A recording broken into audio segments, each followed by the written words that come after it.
Australie. Nous sommes en mai 1999 et la police vient de recevoir un appel pour lui indiquer un lieu dans une ville, à Snowtown. Il s'agit d'une ancienne banque, désaffectée désormais. Les policiers se rendent donc sur place, ils entrent dans la bâtisse et là, ils trouvent d'énormes barils. Des barils remplis d'acide. Et à l'intérieur de ces barils, je vous le donne dans le mille, des corps humains. 8 corps. Alors que font ces restes humains dans ces barils ? Qui a fait ça ? Et surtout pourquoi ? La Fabrique Audio présente La Petite Histoire. www.lafabriqueaudio.com. Salut tout le monde et bienvenue dans un nouvel épisode de La Petite Histoire du crime. Je suis Florent Mounier, c'est moi qui vais vous narrer cet épisode que j'ai écrit et qui a été mixé par Sébastien Girard. Avant de commencer, je veux vous remercier pour vos nombreux commentaires sur nos épisodes. Je salue aujourd'hui Lisa qui nous a envoyé un petit message. Il y a Orphea également. Toutes deux nous ont envoyé des messages sur Spotify. Et puis, n'oubliez pas également de nous retrouver sur Patreon pour nous aider à faire perdurer ce podcast. On a vraiment besoin de vous. Pour 3 € seulement par mois, vous pouvez nous aider à produire ces petites histoires qu'on vous propose chaque semaine de manière gratuite. Rendez-vous pour ça sur le Patreon de La Petite Histoire, comme Alice, comme Jean et comme bien d'autres. On a d'ailleurs Claude qui vient de nous rejoindre. Un grand bonjour et bienvenue et merci. Et aujourd'hui, je vais vous parler de l'un des crimes les plus troublants au monde, les meurtres de Snowtown. Un nom banal, Snowtown, mais une horreur qui va vous glacer le sang, croyez-moi. Accrochez-vous. Ah ouais. Quelle histoire, ça aussi. Nous sommes en Australie, Adélaïde, banlieue nord. Un paysage plutôt calme, pas trop d'histoire, pas de danger apparent, on va dire. Et pourtant, entre août 1992 et mai 1999, plusieurs personnes ont disparu. Alors, au début, personne ne fait le lien entre ces différentes disparitions. Chaque famille de chaque disparu s'inquiète, mais rien de plus finalement. Peut-être avons-nous là des personnes qui ont décidé de changer de vie du jour au lendemain et de se faire oublier. Ces hommes ont tout de même un point commun. Ils ont tous disparu sans laisser de traces, sans laisser d'indication à qui que ce soit. Ils ont tous disparu du jour au lendemain. Au fond, comme si jamais ils n'avaient existé.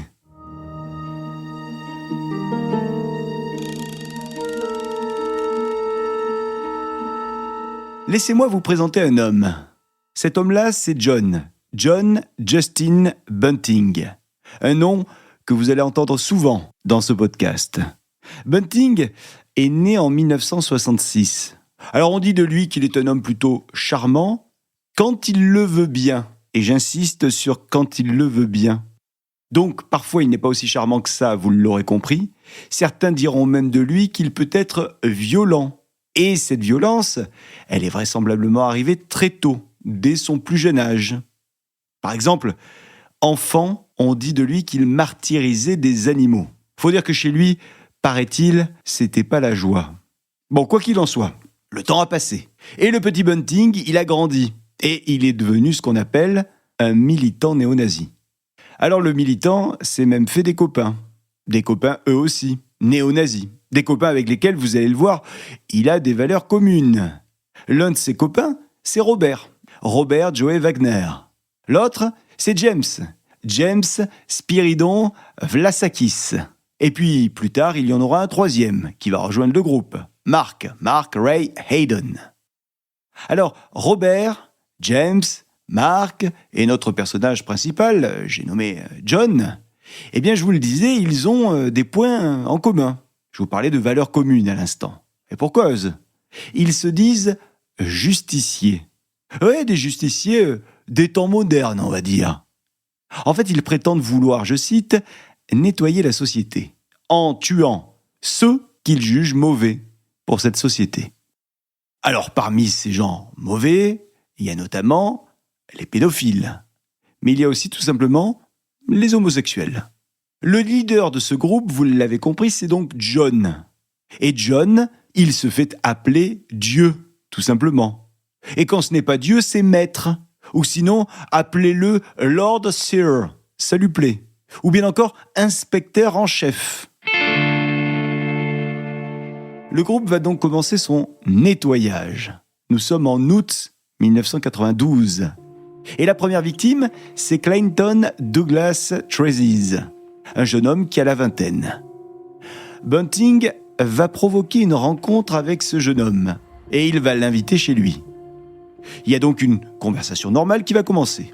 Au départ, cette conversation, elle semble plutôt agréable, bienveillante, mais soudain, la violence va éclater.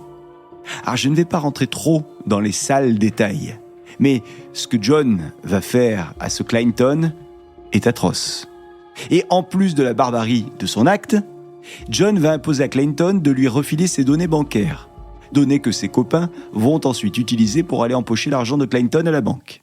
Bon, Clayton, il va donc mourir ce jour-là, et il sera ensuite enterré dans un endroit isolé. Ça, ce n'est que le début des sordides affaires de John et de sa bande. Au fil des années, les victimes s'accumulent, et ce sont toujours les mêmes profils qui disparaissent.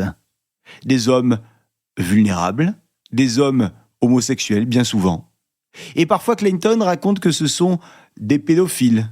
Mais ça reste à prouver. En tout cas, je peux vous dire que chaque fois, Bunting et ses hommes vont toujours plus loin dans l'horreur des actes commis. En 1999, par exemple, Bunting et sa bande frappent à nouveau.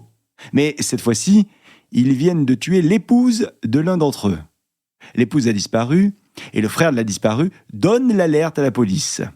Et ça, c'est l'élément qui va permettre aux enquêteurs de faire le lien avec toutes les victimes portées disparues. En effet, elles ont tout un lien, de près ou de loin, avec John et sa bande. Tous les disparus ont eu au moins un contact avec John. Nous sommes le 20 mai 1999. Les policiers ce jour-là décident d'aller explorer des locaux désaffectés d'une ancienne banque. Nous sommes en périphérie de Snowtown. Les policiers entrent dans cet endroit abandonné. Et là, ce qu'ils vont découvrir est plus que surprenant, horrible. Ils trouvent d'énormes barils avec, à l'intérieur de ces barils, des corps. 8 corps momifiés. Des corps sur lesquels ont été versés de l'acide chlorhydrique.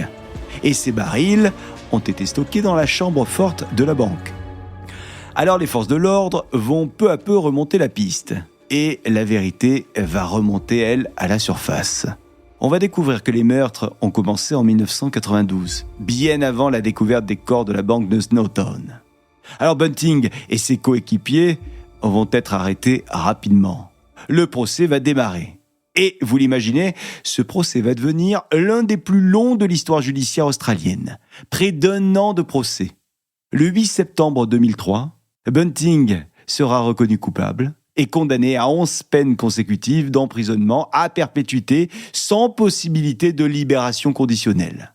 En tout cas, je peux vous dire que le nom de Snowtown va rester associé longtemps à ces crimes. D'ailleurs, la ville de Snowtown a très très souvent été envahie de touristes avides de faits divers et de meurtres. Alors, les habitants en ont eu tellement marre que la ville a envisagé un temps de changer de nom. Et puis non, finalement, on reste sur Snowtown. Merci d'avoir écouté cette petite histoire.